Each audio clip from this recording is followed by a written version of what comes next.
So if you don't support the enshrinement of corruption, the enshrinement of this grift, the enshrinement of ripping off the American taxpayer, the explosion of spending that is going to burden not really you, but your children and your grandchildren for the rest of time, then you're immoral. There's something wrong with you. You're a dictator. Hello, America. I'm Mark Levin, and this is Levin TV, part 2 of what I began the other night. We call it part 1. Makes sense? Part 1, now part 2. Now, I needed 2 shows to do this. I laid the foundation in part 1 about what's going on, the constitutional abuses of those who are attacking what Donald Trump, Elon Musk, DOGE, and the others are trying to do.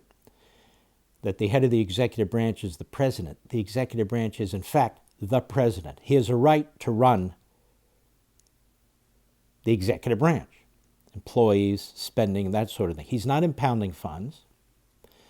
But he doesn't have an obligation to commit fraud either. He doesn't have an obligation to waste your hard-earned tax-paying monies. He doesn't have an obligation to give a rubber stamp to what the prior administration did with discretionary spending. He doesn't have an obligation to keep every single employee that he inherits when he comes into office in the executive branch, if he can offer them a means and a way to leave, and on and on and on.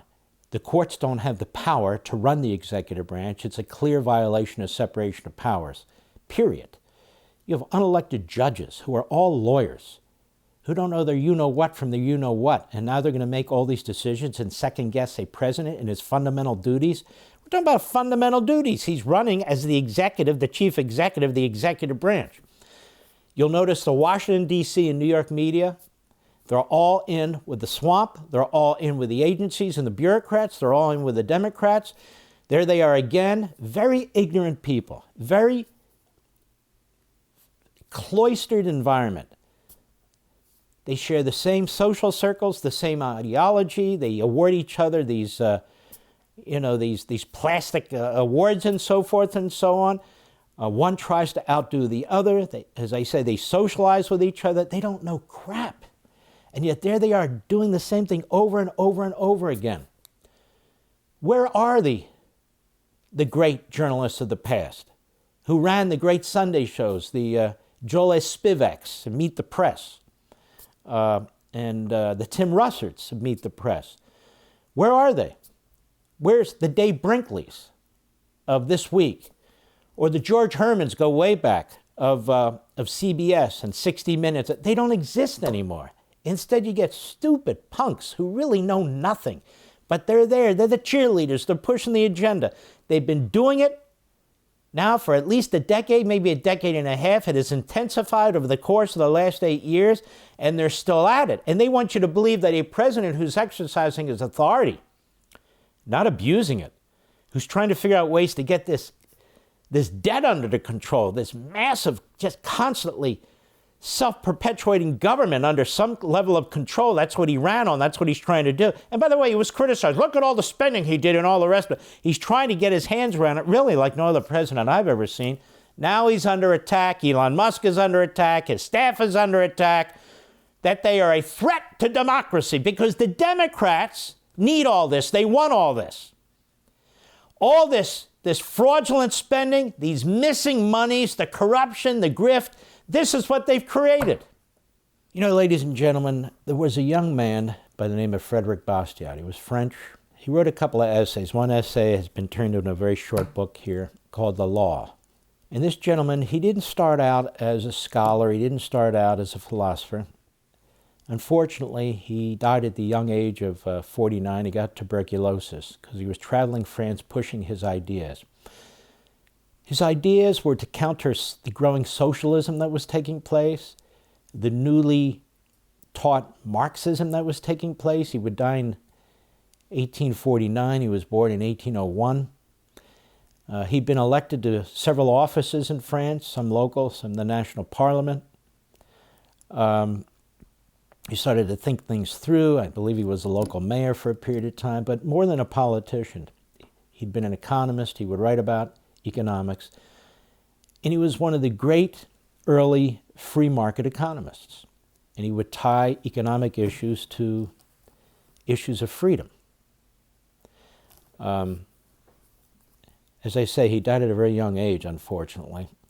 And he would often be dismissed by Marx because he challenged Marx. He challenged the socialists, he challenged the Marxists, he challenged the centralization of government.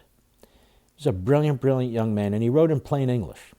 And so he was traveling throughout France to push his ideas, and it's believed that's when he caught tuberculosis. And his final words on his deathbed, and he said them twice was, ready? This is what they were: the truth. He said the truth, and he died. He wasn't considered very famous at the time, but he's very famous now, for those of us who read these things, Frederick Bastiat. And I want to read you one sentence that perfectly describes everything that's taking place in America today. One sentence. Listen how prescient, listen to how brilliant. When plunder becomes a way of life for a group of men in society, over the course of time they create for themselves a legal system that authorizes it and a moral code that glorifies it. Have you ever heard such genius in such a short sentence? Let me repeat this. When plunder becomes a way of life for a group of men in a society, Washington, the media, the politicians, the bureaucrats, over the course of time they create for themselves a legal system, the left-wing activist judges, that authorizes it,